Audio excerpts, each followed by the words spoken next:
Un mot désormais sur un rapport extrêmement attendu portant sur la neutralité de l'audiovisuel public. Un document de 400 pages rédigé par le député UDR Charles Aloncle après 6 mois de travaux. Il fera l'objet d'un vote lundi par les députés.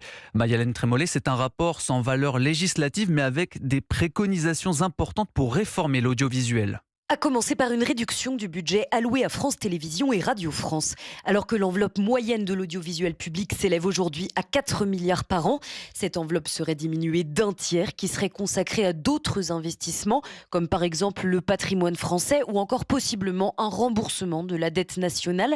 Parmi les mesures pour réaliser de telles économies, le rapporteur propose la mise en place de fusions entre plusieurs chaînes de France Télévisions, comme entre France Info et France 24 par exemple, ou encore une réduction du budget consacré au divertissement, trop important selon une partie des députés. Autre petite révolution proposée par ce rapport, le changement du mode de désignation des dirigeants de l'audiovisuel public.